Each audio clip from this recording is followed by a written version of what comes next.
بسم اللہ الرحمن الرحیم والحمد للہ رب العالمین والصلاة والسلام علی سید المرسلین وعلی آلہ وصحبہ اجمعین، اما بعد۔ محترم ناظرین کرام، احکام دین کا پروگرام پیش خدمت ہے۔ آپ کے سوالوں کے جواب اس میں کتاب و سنت کی روشنی میں پیش کیے جاتے ہیں۔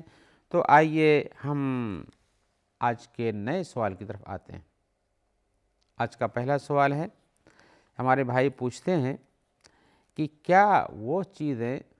کچھ نیک اعمال ہیں جن کو کرنے کے لیے جلدی کرنا چاہیے کہ اس کو تاخیر سے کیا جانا چاہیے؟ تو ہم جواب میں کہیں گے کہ بھائی نیک اعمال کے لیے جلدی کرنا چاہیے۔ اللہ تعالیٰ فرماتے ہیں وَسَارِعُوا إِلَىٰ مَغْفِرَةٍ مِّن رَبِّكُمْ، اپنے رب سے مغفرت حاصل کرنے کے لیے جلد بازی کرو، تیزی سے قدم بڑھاؤ۔ تو رب کی مغفرت تو نیک کاموں سے ہوتی ہے، تو نیک کاموں میں دیر کرنے سے کیا فائدہ؟ اس میں تو مسارعات کا حکم ہے، جلدی جاؤ، جلدی پہنچو۔ اور بھی قرآن مجید کا حکم ہے، پہلی آیت جو ہم نے بھی سنائی یہ آل عمران کی آیت نمبر 133 تھی، اور سورہ حدید کی آیت نمبر 21 میں ہے وَسَابِقُوا إِلَىٰ مَغْفِرَةٍ مِّن رَبِّكُمْ وَجَنَّةٍ، اپنے رب کی مغفرت کو حاصل کرنے کے لیے اور جنت کو حاصل کرنے کے لیے آگے بڑھو، مسابقہ کرو، ایک دوسرے سے سبقت لے جانے کی کوشش کرو۔ تو اس کا بھی مطلب ہے کہ جلدی کرنا چاہیے، دیر کرنے سے کچھ فائدہ نہیں ہے۔ اور ایسے بھی رسول اللہ صلی اللہ علیہ وسلم فرمایا ہے کہ التودۃ فی کل شیء خیر الا فی امر الآخرہ،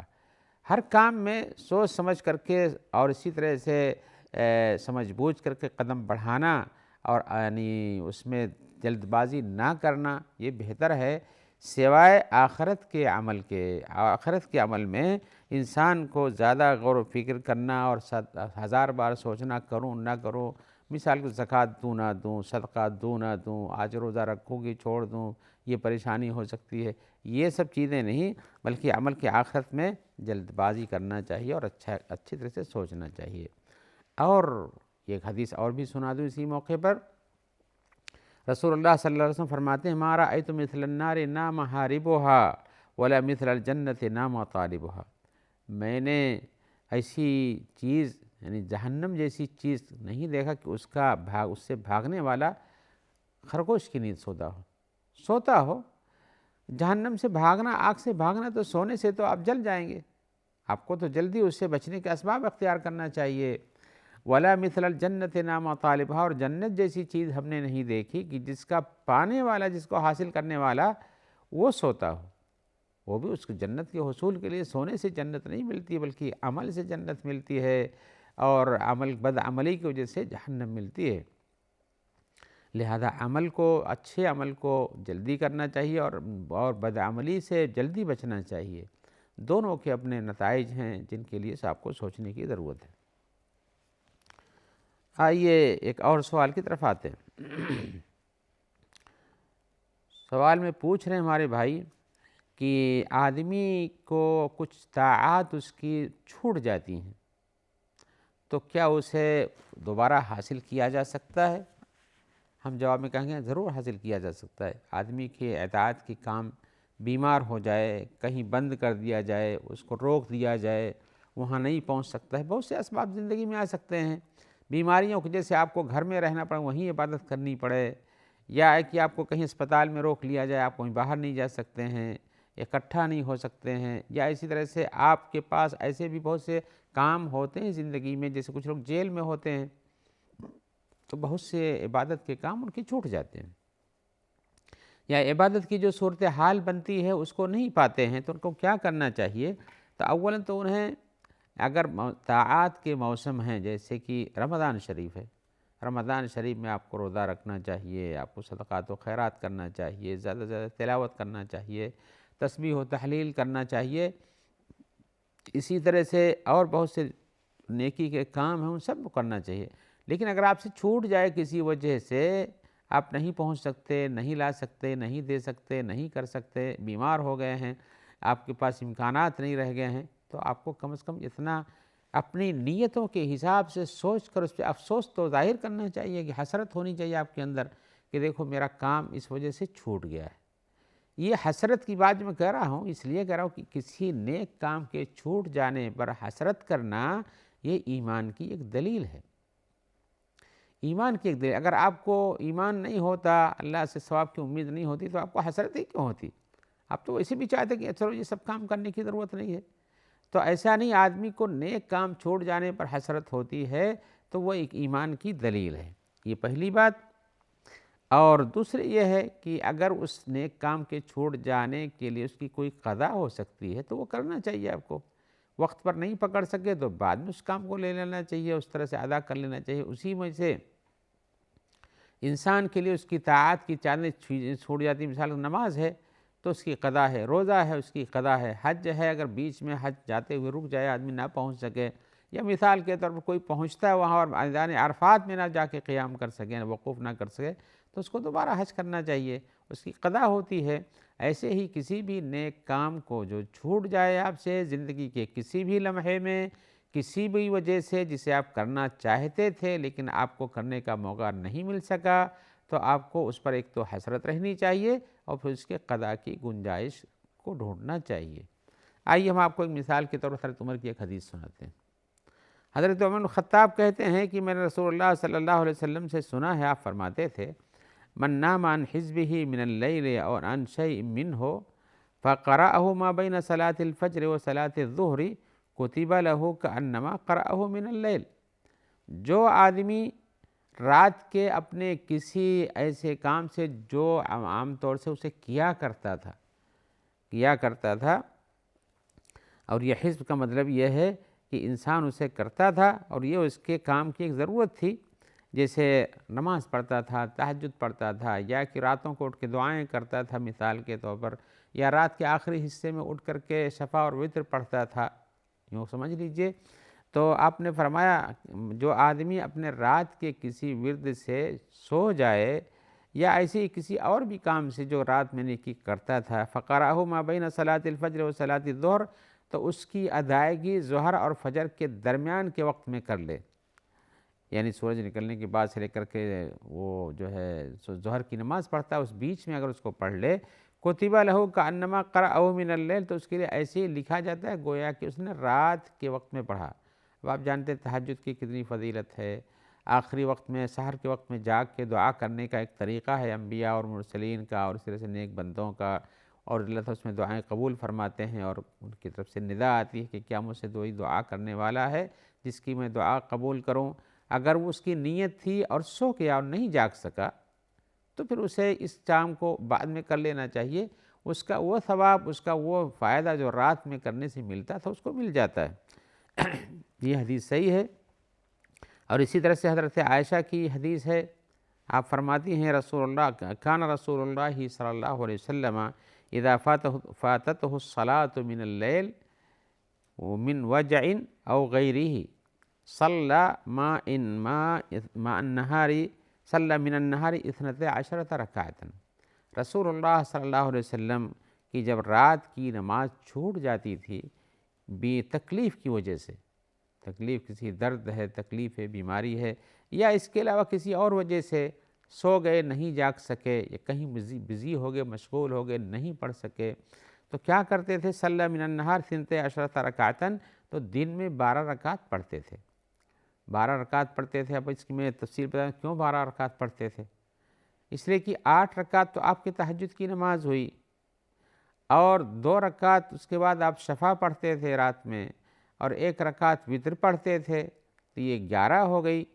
لیکن دن میں چونکہ وتر کی نماز نہیں ہوتی ہے اس لیے 1 رکعت اور بھی پڑھ دیتے تھے، تو وہ 12 رکعت پوری ہو جاتی تھی. اور اس طرح سے آپ کی چھوٹی ہوئی نماز جو رات کی تھی اسے آپ دن میں قضا فرماتے تو 12 رکعت پڑھتے تھے. اور ایسی صورت میں وہ فجر کے بعد سے یعنی سورج نکلنے کے بعد سے لے کر کے ظہر کے وقت تک کے درمیان اس میں چھوٹی ہوئی نماز کو پڑھ سکتا ہے. یا اسی طرح سے کوئی اور بھی جو چیز تھی جو اس کے کرنے کی تھی کسی وقت میں، دن میں ہو یا رات میں ہو، اور اس وقت میں وہ ادائیگی نہ کر سکے تو بعد میں اس طاعت کو ادا کر سکتا ہے. اور آپ جانتے ہیں کہ فرض نمازیں چھوڑتی ہیں، اس کی قضا ہے، اس کو تو کرنا ضروری ہے، لیکن آپ کی نوافل کی چیزیں بھی آپ سے چھوٹ جاتی ہیں تو ان کا قضا کرنا ضروری تو نہیں ہے، لیکن اگر آپ پڑھیں تو اس کا وہی ثواب ملتا ہے جو آپ کیا کرتے تھے اس وقت میں. آئیے ہم ایک اور سوال کی طرف آتے ہیں۔ سوال میں ہمارے بھائی پوچھ رہے ہیں کہ عید کی نماز کیسے پڑھنی چاہیے؟ تو ہم آئیے عید کے بارے میں آپ کو بتاتے ہیں کہ عید کا نماز کا وقت سورج طلوع ہونے کے ایک ربع ساعہ یعنی سمجھ لیجیے 15 منٹ 20 منٹ 25 منٹ کے بعد شروع ہوتا ہے، ایک اندازے سے ایک چوتھائی گھنٹے کے بعد، اور یہ ہے وقت جو ہے سورج نکلنے کے 15-20 منٹ کے بعد سے شروع ہو کر کے زوال کے وقت تک رہتا ہے، یعنی اس کا اول وقت بھی اس کا آخر وقت بھی ہے۔ اور اسی طرح سے عید کی نماز پڑھنے سے پہلے جب آپ عید کی نماز پڑھنے کے لیے کھڑے ہوتے ہیں تو اس کے لیے اکٹھا ہوتے ہیں، اس کے لیے نہ اس کے پہلے نفل ہے نہ اس کے بعد میں نفل ہے۔ جب عید کی نماز پڑھیں تو اس کے پہلے یا بعد میں نفل نماز ہے اس کے ساتھ نہ ادا کریں، اس لیے کہ رسول اللہ صلی اللہ علیہ وسلم عید گاہ جاتے تھے، عید کی نماز پڑھتے تھے، اس میں نہ آپ پہلے نفل پڑھتے نہ بعد میں پڑھتے، نہ کوئی اور صحابی پڑھتا تھا۔ تو آپ کو عید کی نماز پڑھنی ہے تو عید کی نماز پڑھیے اور اس کے پہلے یا بعد میں نفل نہ ادا کیجیے۔ نفل کے اوقات اور بھی آگے پیچھے ہو سکتے ہیں۔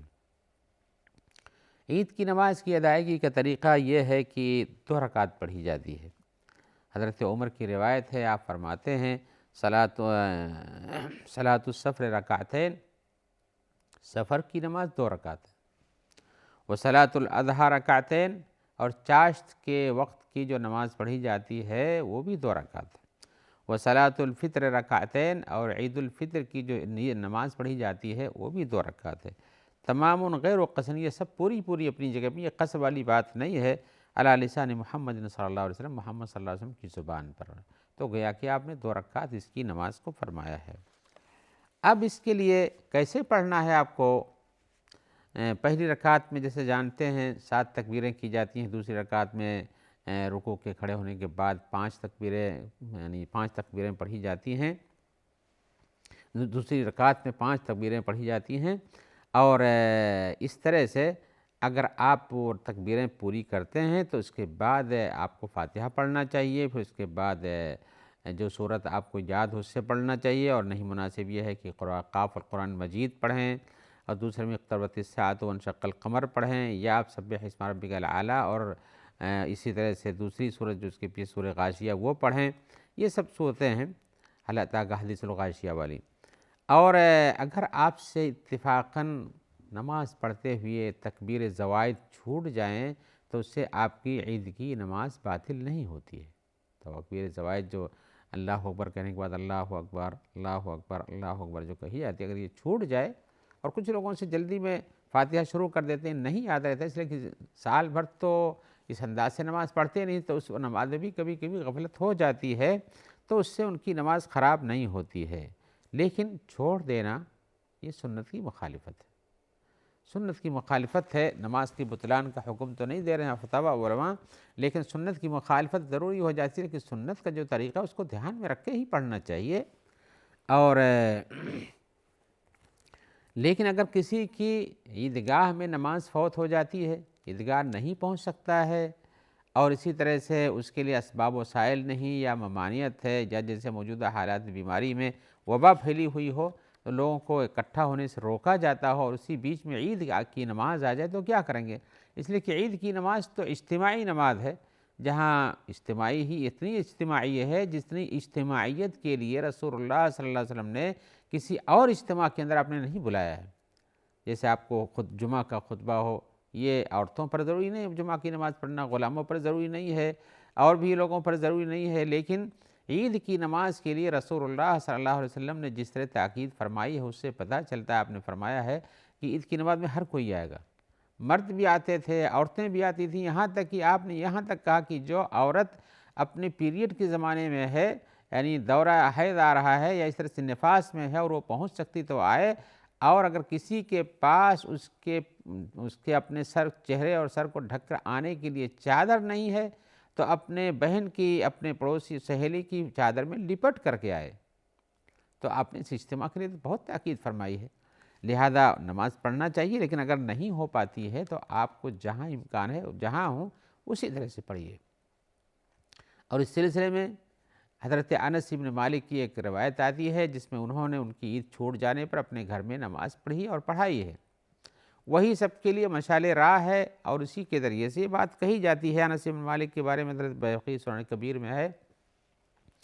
کان انس بن مالک اذا فاتته صلاۃ العید مع الامام جمع اہلہ۔ انس بن مالک کا نام آپ بتا دو، رسول اللہ صلی اللہ علیہ وسلم خادم تھے اور بچپن سے آپ نے خدمت کی، 10 سال آپ کے ساتھ رہے مدینہ کی زندگی میں، اور ان کی والدہ نے ان کو آپ کے لیے وقف کر دیا تھا کہ آپ یہیں رہو، کہا ہمارے پاس اور کچھ تو نہیں، ہمارے بیٹے کو لے لو، خدمت کرے گا کچھ، تو آپ نے قبول کر لیا۔ حالانکہ چھوٹا بچہ کیا خدمت کرتا ہے، وہ کبھی کبھی ایسا بھی ہوتا تھا کہ کبھی نکل جاتے، آپ کسی کام سے ان کو بھیجتے کہ یہ کام جا کے کراؤ یا فلاں کو یہ دے آؤ، اور وہ جاتے راستے میں بچے کھیلتے ہوئے ملتے، بس وہ تھوڑا بچپنا فطرت اثر کر جاتی، وہ رک جاتے، وہ کھیلنا شروع کر دیتے۔ لیکن کہتے ہیں کہ رسول اللہ صلی اللہ علیہ وسلم نے مجھ کو کبھی یہ نہیں کہا کہ ہم نے تم کو یہ کہا تھا تم کیوں غفلت کیے، نہ اس پہ مار کی نہ پیٹ کی، تو اس طرح سے کیا۔ تو حضرت انس یہی ہیں،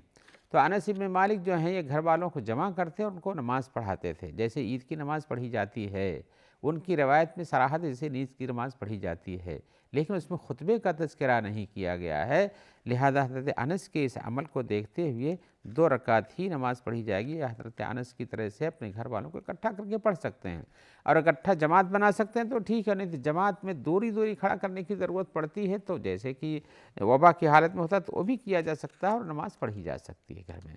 اس میں کوئی حرج نہیں ہے۔ اور آئیے اسی جواب کے ساتھ ہم آپ سے اجازت چاہتے ہوئے امید رکھتے ہیں کہ انشاءاللہ جلد ہی آپ سے ملاقات ہوگی، جس میں آپ کے سوالات ہوں گے اور ہماری جانب سے ان کے جواب حاضر کیے جائیں گے۔ ہم دعا کرتے ہیں کہ اللہ تعالیٰ آپ کو خیر سے رکھے، اور جو بھائی ہمارے آپ کے ساتھ اس پروگرام کو پہنچانے میں تعاون فرماتے ہیں، اللہ تعالیٰ ان سب کا تعاون فرمائے اور اپنی عافیت میں رکھے۔ والسلام علیکم ورحمۃ اللہ وبرکاتہ۔